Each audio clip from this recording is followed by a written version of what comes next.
Bonjour à tous. Les inconditionnels de la glisse freeride sont à nouveau rassemblés, attentifs aux prêches de l'incontestable pape du VTT, Georges pour les intimes, alias Black Edwards. Donc, il y a cette montée-là. Montée ? Qui parle de montée ? On nous avait dit que c'était une descente.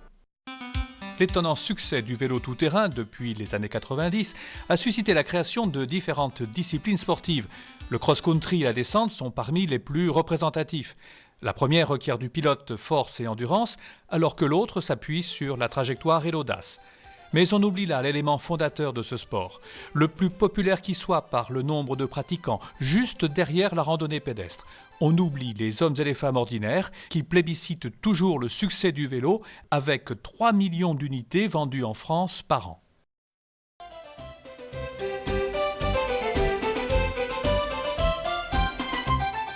Grâce à une subtile combinaison des genres, George Edwards propose à ce public élargi une troisième voie, le VTT alpin, sorte de combiné qui trouve son accomplissement dans la descente marathon. Par le choix d'un profil résolument descendant, le pilote peut exprimer son adresse, voire sa témérité en empruntant des trajectoires extrêmes, mais également satisfaire sa quête du dépassement de soi par des relances et faux plats spécifiques du cross. La gestuelle de base du VTT alpin requiert certes un apprentissage, tout comme le ski, mais permet rapidement d'éprouver des sensations de glisse sans toutefois exiger la technicité des purs descendeurs. La compétition de référence ne s'en nomme pas moins que Méga Avalanche, entendez méga pour les affranchis. Et voilà ces nouveaux chevaliers pacifiques, cuirassés et casqués, qui ne pensent qu'à une chose, s'élancer du plus haut des cimes sur leurs drôles de bicyclettes à ressort.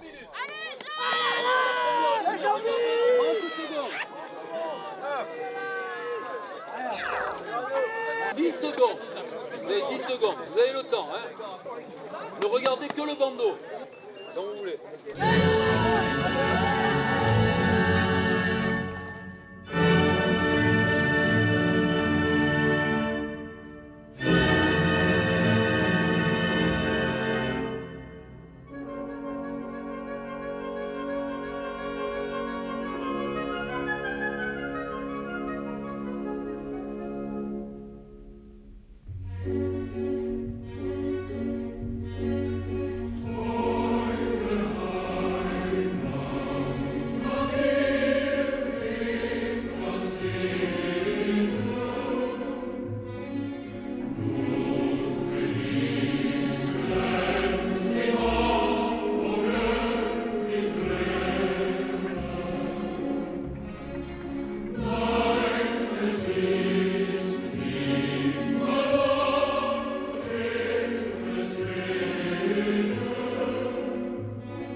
J'ai commencé le VTT en 1995, un peu par hasard, grâce à un voisin qui m'a fait découvrir le sport.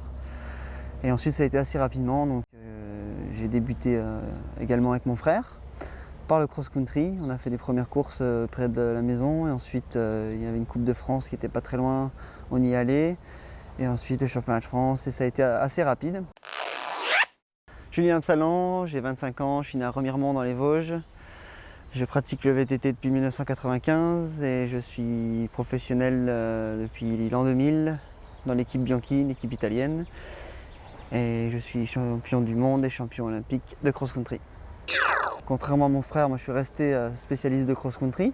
Rémi, lui, était un peu touche à tout. Il a fait du cross-country, de la descente, du trial. Il ne savait pas trop quoi choisir entre descente et cross-country. C'est pourquoi il a bifurqué vers la descente marathon qui lui convient vraiment extrêmement bien puisqu'il peut exprimer ses qualités de crosseur dans les parties physiques et ses parties de descendeur dans les parties techniques. Alors que moi je suis resté un pur crosseur, je me suis spécialisé dans le cross-country. J'ai voulu découvrir la méga avalanche, je voulais un peu tester la discipline. Donc c'était une première expérience pour moi, cette méga avalanche à La Réunion, et j'en sors pas déçu. C'était conforme à ce que j'attendais, c'est-à-dire à la fois très technique et à la fois très physique. C'est vraiment un effort intense, c'est 1 heure d'effort. Si je peux le comparer au cross-country, c'est encore plus violent.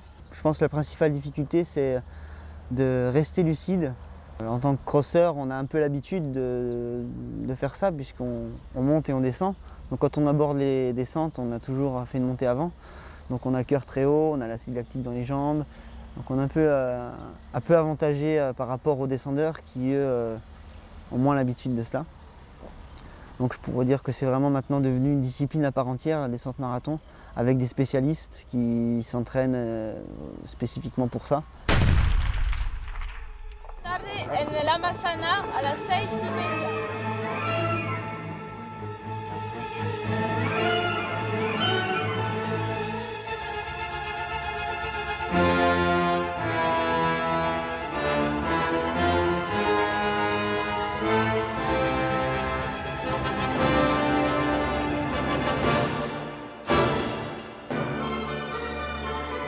Bon, l'entraînement, c'est pas toujours marrant, quoi.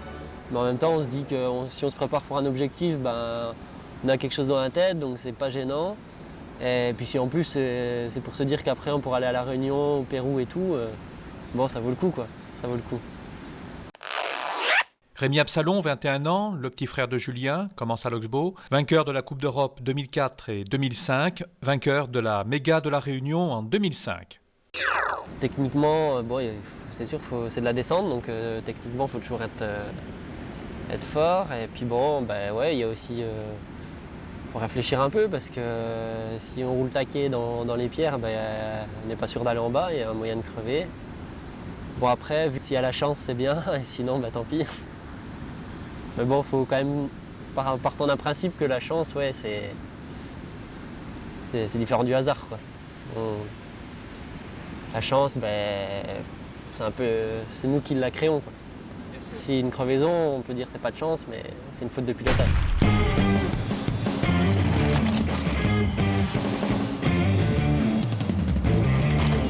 Alright, now dig this up, baby. Yeah. Well, you don't care for me, I just don't care about that. Got a full heart, like a love fight. You know I am one burning desire. Let me stand next to your fire. Merci, monsieur Rémi, pour cette leçon d'humilité et de maîtrise de soi. De la maîtrise, il en faut effectivement pour atteindre ces niveaux. Julien, qui a su se forger un mental d'acier, se surpasser dans l'effort et transcender son potentiel physique. Rémi, plus court, mais dont la détermination lui permet d'affronter à la fois les limites de sa peur, tout en restant conscient des difficultés du parcours et de la stratégie de sa course. Mais à ce niveau, est-ce vraiment une course ou doit-on parler de compétition ? Et c'est vrai que bon, on discutait l'autre jour, on parlait de tactique. Bon, c'est vrai qu'on a plusieurs types de pilotes dans des compétitions comme la Méga Avalanche, tout comme un championnat du monde. Fabien Barrel, 25 ans, j'habite à Nice, donc je suis professionnel en VTT. J'ai été champion du monde en 2004, champion du monde en 2005 de descente. Cette année, j'ai réussi le triplé en faisant champion de France, champion d'Europe et champion du monde. On va avoir les pilotes qui roulent avec leur talent, donc bon, ils prennent le départ, du départ à l'arrivée, ils essayent d'aller le plus vite possible. Ils ne cherchent pas midi 14h, ils s'investissent à fond et ils essayent de faire comme ça. Alors qu'après, il y a d'autres pilotes qui essayent de rouler avec leur tête, qui sont peut-être même moins talentueux et qui tactiquement, si tu veux, vont arriver à se placer, vont essayer de mettre une stratégie en place, se dire bon, je me place telle place, j'essaye de pas trop m'investir au départ pour gagner sur la fin. Ou au contraire, je vais m'investir très fort sur le haut pour me placer sur une course comme la Méga Avalanche ou sur les championnats du monde pour gagner du temps sur une section où on est avantagé plutôt qu'une autre. Donc c'est vrai qu'il y a plusieurs types de pilotes, il y a plusieurs types de personnalités dans des événements, dans des compétitions. Et c'est vrai que c'est toujours intéressant d'un peu analyser et d'essayer de tirer un peu du meilleur de chacun pour voir qu'est-ce que l'un fait bien, qu'est-ce que l'autre fait de mieux et essayer d'apprendre de tout ça. Et c'est vrai que c'est toujours très enrichissant que ce soit partant d'un championnat du monde ou alors d'une course comme la Méga Avalanche où on a 300 personnes au départ et de tout niveau. Donc c'est vraiment des expériences qui sont très intéressantes et exceptionnelles.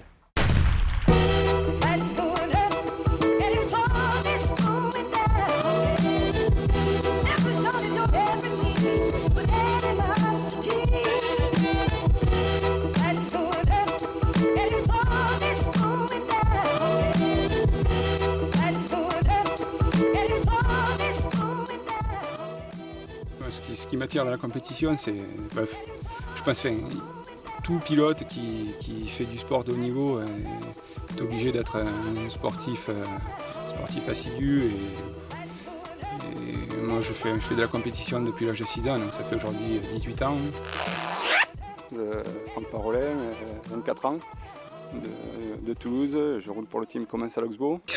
Pour moi, c'est un équilibre, quoi. Je suis un compétiteur dans l'âme, j'aime courir pour gagner, j'aime aller sur les courses, me déplacer, voyager, découvrir de nouveaux endroits, de nouvelles sensations. Bon, c'est tout un tas de choses que très peu de gens ont l'occasion de faire. Et puis dans un état d'esprit que les compétiteurs développent, on est tout un groupe de coureurs et tout un tas de copains, donc c'est très agréable. Bon, ça apprend beaucoup de choses. On apprend l'anticipation, on apprend à gérer des situations un peu délicates. Ça forge un caractère et je pense que c'est une très bonne école pour la suite. C'est vrai que dans notre sport, c'est difficile d'en vivre très longtemps. Et bon, mais on en vit, j'en vis correctement. Il faut assurer ses arrières. Et, je pense qu'on apprend assez de choses pour s'en sortir très correctement et se retourner dans d'autres boulots proches du sport ou même dans des boulots qui n'ont rien à voir avec le sport. Mais on voit beaucoup de sportifs qui s'assurent de très belles reconversions. Moi, je trouve que c'est un très beau métier et on apprend énormément de choses et toutes les choses qu'il nous faut pour avoir une très belle vie et très agréable.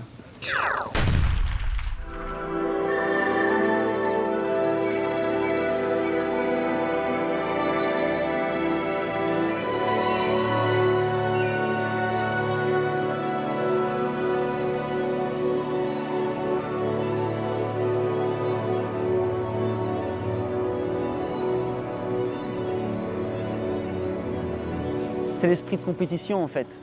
Quand on a un dossard dans le dos, qu'on est aligné sur un départ, on veut être devant. Et si quelqu'un passe, il faut le suivre. Et même si l'effort est intense, on se surpasse pour aller battre les autres et pour gagner. Je crois qu'on a l'esprit de compétition où on ne l'a pas. Ça, c'est quelque chose à l'intérieur. Et c'est assez impressionnant de voir en fait, ce qu'on peut faire simplement avec la motivation. Puisque les choses qu'on fait à l'entraînement, les choses qui paraissent difficiles à l'entraînement, sont très faciles en compétition. Par exemple, un effort soutenu à l'entraînement de 10 minutes, à 85% de la fréquence cardiaque maximum, c'est quelque chose qui est très difficile à faire en entraînement. Alors, sur 10 minutes. Alors qu'en course, on va pouvoir maintenir cet effort pendant 1 heure et demie. Simplement par la motivation. Tout se passe dans la tête. Il y a les champions, certes, mais il y a aussi les autres, les passionnés, les anonymes, les pas vraiment champions, si ce n'est d'eux-mêmes. Car il en faut de l'audace, tant pour les jeunes novices que pour les vieux briscards, des trentenaires, des quadras, parfois plus, pour s'aligner parmi tous ces furieux. La première course, il faut tout apprendre, maîtriser son mental, centrer sa motivation, faire confiance à son instinct. Il faut être très clair, la première course, moi je me souviens, tu te dis mais qu'est-ce que je fais là quoi ? Philippe Charles, pilote amateur, 41 ans, marié, 2 enfants, ingénieur en robotique, vit en région parisienne. Donc nous, ce qui nous motive, moi ce qui me motive en particulier, c'est le fait de travailler la technique, de progresser Et je pense que les courses, c'est probablement le meilleur moyen de progresser dans la technique parce que tu fais des choses que tu ne fais pas en temps normal, quoi.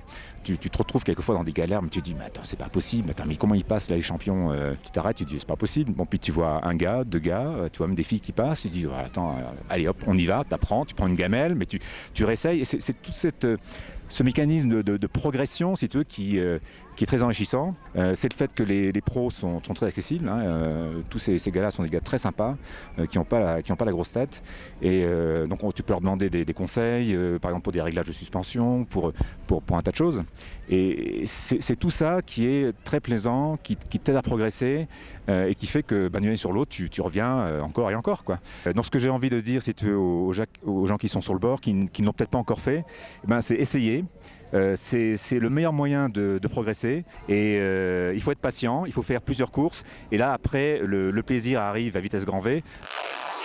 Bon, c'est clair, notre Fidou s'amuse comme un petit fou, mais ça sert à quoi? Je pense que ça t'aide à faire des choses dans la vie de tous les jours que tu n'oserais peut-être pas faire ou peut-être des choses qui te paraissent un petit peu difficiles et puis tu dis bon allez banco j'y vais parce qu'en course quand tu as des épreuves comme ça t'as pas le choix, t'es dedans et l'épreuve tu la passes. Mais pour la famille c'est intéressant parce que papa il fait des courses, alors ils sont tout contents et puis mais je leur précise quand même que c'est pas demain que je serai premier sur le podium. La question qui tue, c'est alors t'as gagné? Exactement, t'as gagné, alors papa t'es premier, pas cette fois-ci, mais tu sais, l'important c'est courir. Hein.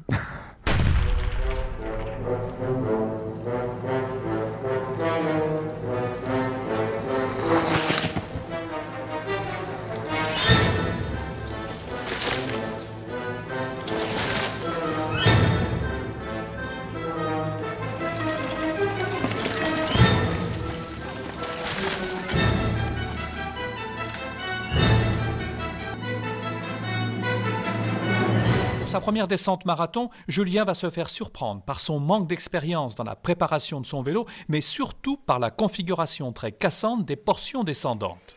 J'ai pas eu vraiment de difficulté à tenir la distance puisque j'ai l'habitude des efforts longs.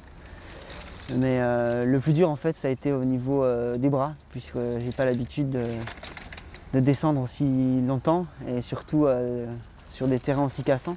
Donc j'avais beaucoup plus mal aux bras qu'aux jambes. Et également puisque j'avais un vélo qui était plus typé cross-country. Comme je ne connaissais pas vraiment la discipline, j'ai utilisé un vélo de cross-country que j'ai amélioré, un peu modifié en augmentant le débattement de ma fourche, en mettant des freins plus puissants. Mais il me manquait du débattement à l'arrière. Donc maintenant, si je reviens, je sais qu'il faut quand même vraiment un vélo avec beaucoup de débattement, surtout ici à La Réunion, avec le terrain très cassant.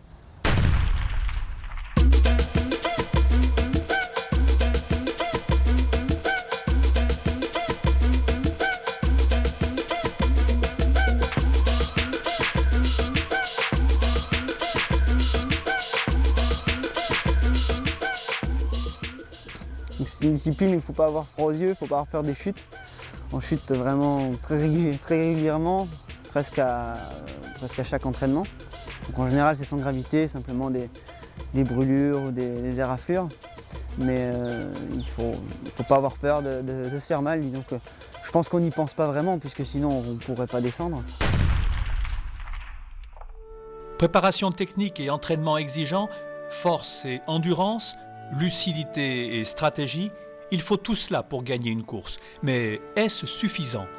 Ne faut-il pas en plus un mental à part, une certaine philosophie de la vie, du talent en quelque sorte? Bonsoir. Aujourd'hui, j'ai réparé mon vélo. J'ai fait une descente très jolie et longue. Et maintenant, je suis ici pour voir la couche de soleil. Et c'était un bel jour. Oui, normalement je vis en Suisse. Et donc il y a aussi des belles couches de soleil. Et je suis moniteur de ski et menuisier. Et j'ai fait les méga-avalanches. Je suis 29 ans, oui. J'aime la neige, la nature, la mer. Et je suis René Wildhaber de la Suisse. Flumserberg. Et Pour moi, ce n'est pas si important pour gagner ou quelque chose, faire un bon résultat. Pour moi, c'est important d'être concentré pendant la course et de rouler si vite je peux rouler. Faire le mieux que je peux faire. Quand c'est mouillé, et comme ça, quand il y a des poussières, je prends la poussière. Je mange la poussière. J'ai vu la mer la première fois ici et ça me plaît vraiment ici. En Suisse, il neige et ici, il est très agréable.